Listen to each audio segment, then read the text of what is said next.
Ultimate Freyna is the newest kid on the block in the first Descendant. Her entrance to the game has made quite a splash, and she's riding the waves of recent updates to her kit, as well as some rather appealing skin choices that have come out for her alongside her release.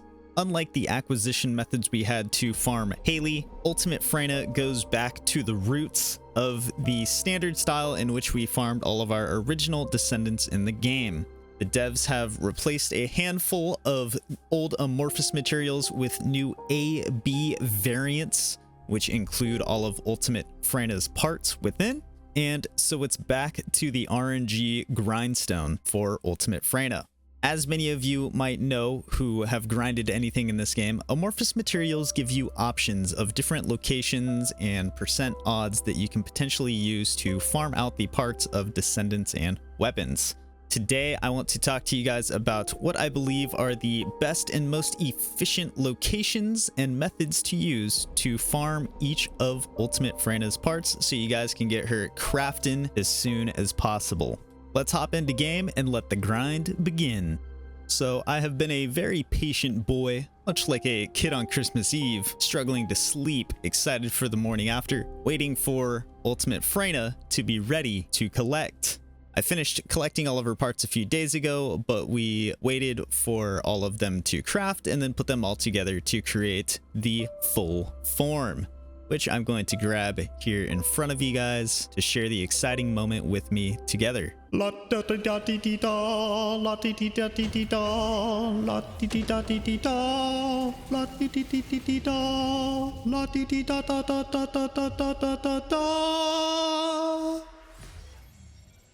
Man, even the base ultimate skin for Freyna has really got some things going on with it, don't it? Let's go ahead and claim her here. And I am now a proud owner of the toxic mommy. Let her step on me, please. Pause, cut that out.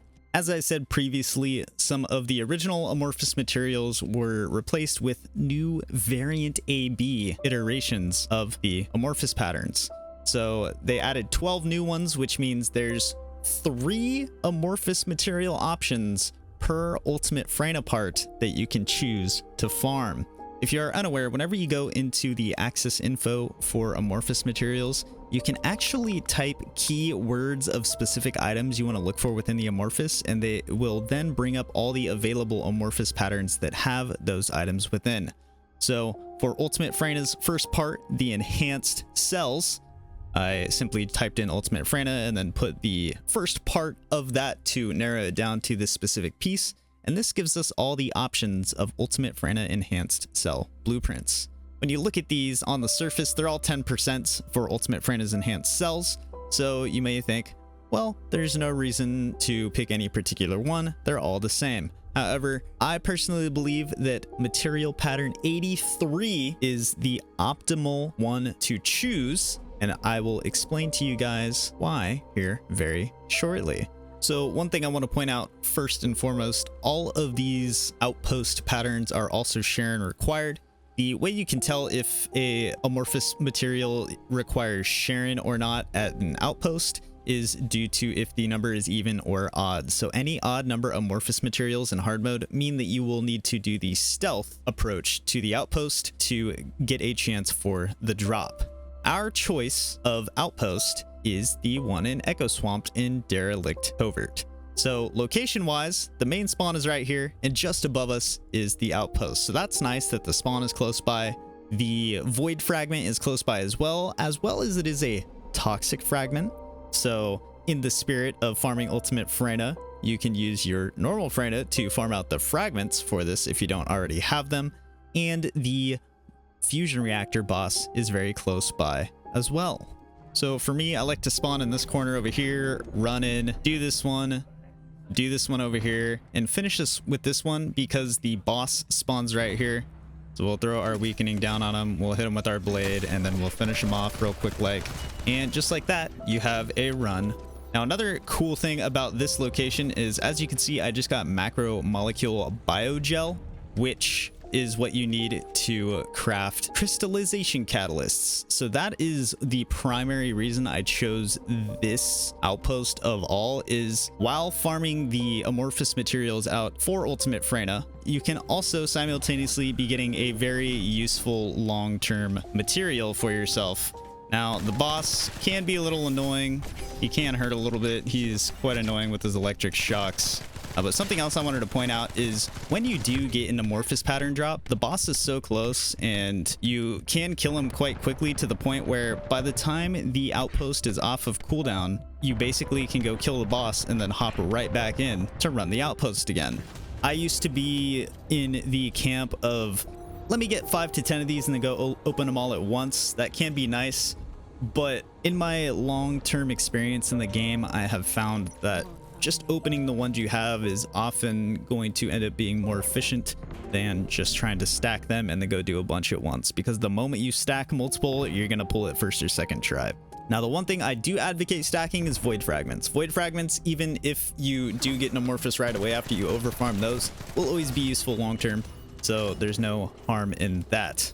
The next piece of Ultimate Freyna we want to farm is the stabilizer. So once again, we are greeted with 3 options. We have 1 hard mode and 2 normal mode options. The 2 normal mode options are 6%, as is the hard mode one. Now, the normal mode ones are special operations, which don't have the best time investment to drop rate guarantees for amorphous patterns in there. The one reason you could argue to maybe do special ops is because you can also farm void fragments in there simultaneously, but I would much rather take the guaranteed odds of getting the hard mode amorphous patterns here instead of doing those. So we're going to choose pattern 97, which comes from the mission Caligo Ossuary in Agna Desert.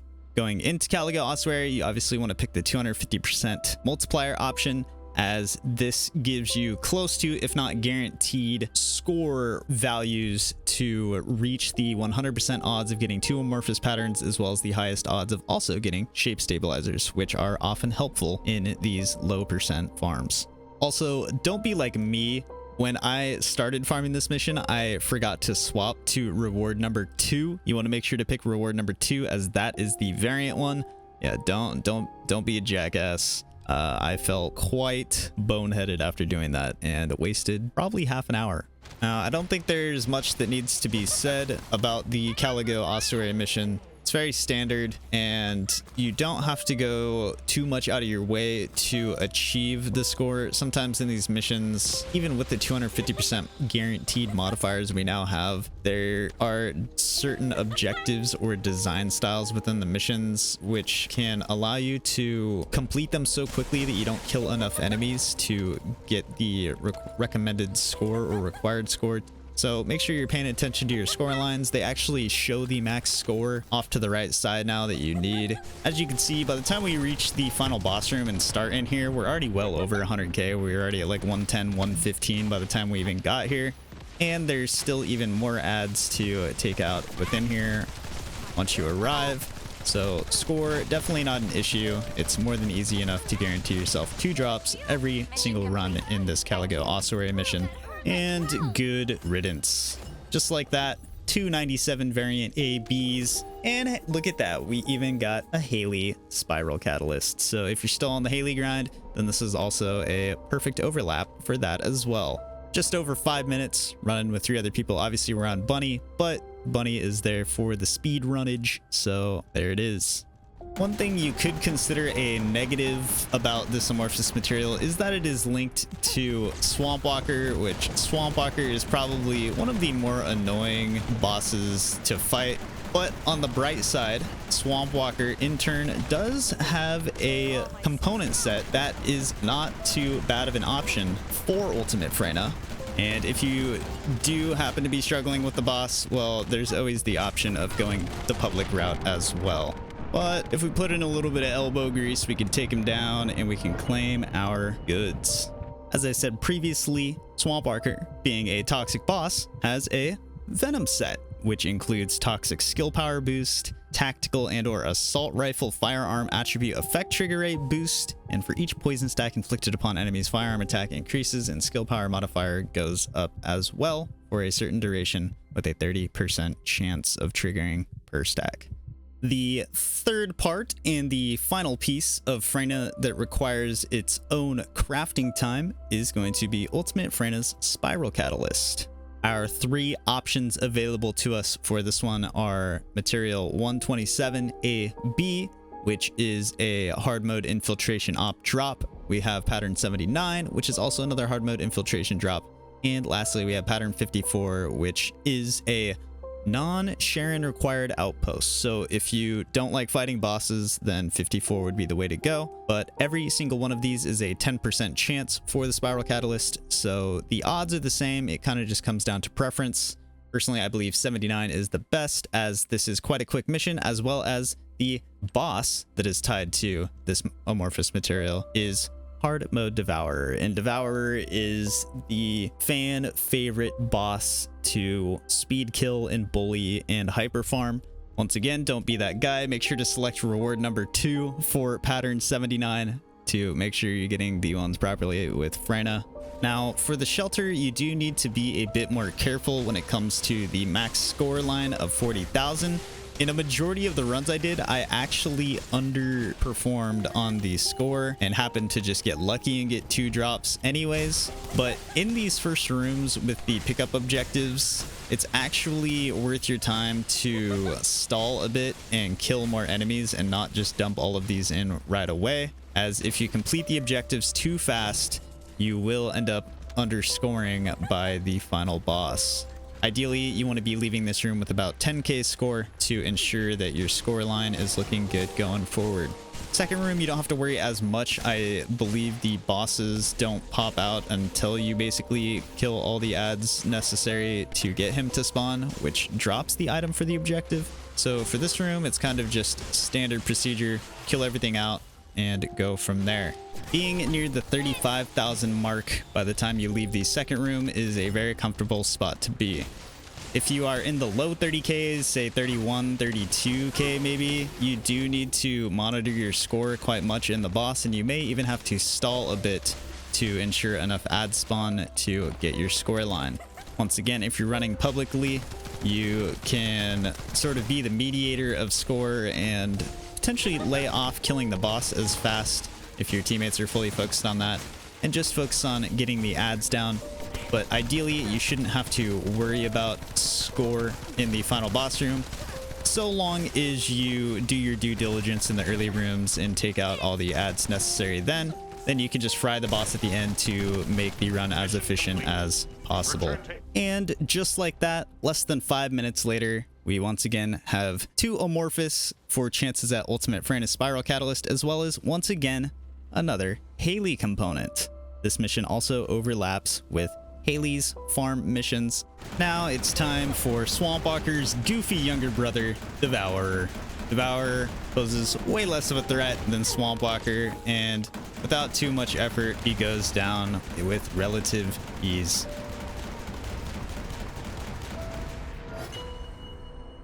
With those 3 pieces out of the way, all that remains is Ultimate Freyna's Code. Ultimate Freyna's Code has the highest diversity of ways you can go about farming it. You can farm an outpost for a 6% Ultimate Freyna Code drop. You could farm a hard mode infiltration op and fight hard Dead Bride and or Deathstalker optionally for another 6% chance at a Freyna Code. But lastly, there is a 15% chance at a Freyna Code, but with much less consistency to earning the amorphous material pattern, as it does come from a special operation. But in my long-term experience, if ever you have the opportunity to have a higher percent drop rate on something, you should always take it. The upside of farming the neutralized void experiment is you can optionally indeed farm void fragments here. So if you don't have any void fragments to do your first part and don't like doing the actual fragment farm thing yourself, you could first go do neutralize void experiment, farm up amorphous patterns to get ultimate Freyna's code, and alongside doing that, you could get the void fragments to then go use to track down our first part, which we did in Echo Swamp. So that is a different order of operations that you could go about this. Personally, I usually like to also save the code for last, as I like to get the other 3 pieces crafting first, and then I go get the code while those are crafting. So as soon as my third part gets done crafting, then I can start making the full character. On the plus side, Neutralize Void Experiment in Hagios seems to be one of the higher populated special operations within the pool of them. So queue times usually aren't that bad, and Neutralize Void Experiment waves do go quite quickly. So long as you're staying on top of where these spawns are at, you should blow through pretty quickly. On average, my runs of these range from about 15 to 20 minutes. So if you factor in the fact that you have 3 chances to get an amorphous pattern within there, it's basically like 1 amorphous pattern every 6 minutes chance. So that run was just under 18 minutes. We made 728,000 gold. Unfortunately, we didn't come away with the right amorphous pattern, but in turn we did gain about 100, if not more, of each shard, as well as a couple of mark for arrest. So nice little gold bonus. Obviously, you could XP farm in here as well while you're doing this. Overall, not too bad of a time investment for that. I also did end up on my own for about half of that, so that could potentially be even quicker if I had a full group the rest of the way through. After you get your amorphous materials from Neutralize Void Experiment, you can pay our old enemy Swamp Walker a visit once again, but this time on normal mode, so we can finally bully him back for what he's done to us in hard mode. Ouch!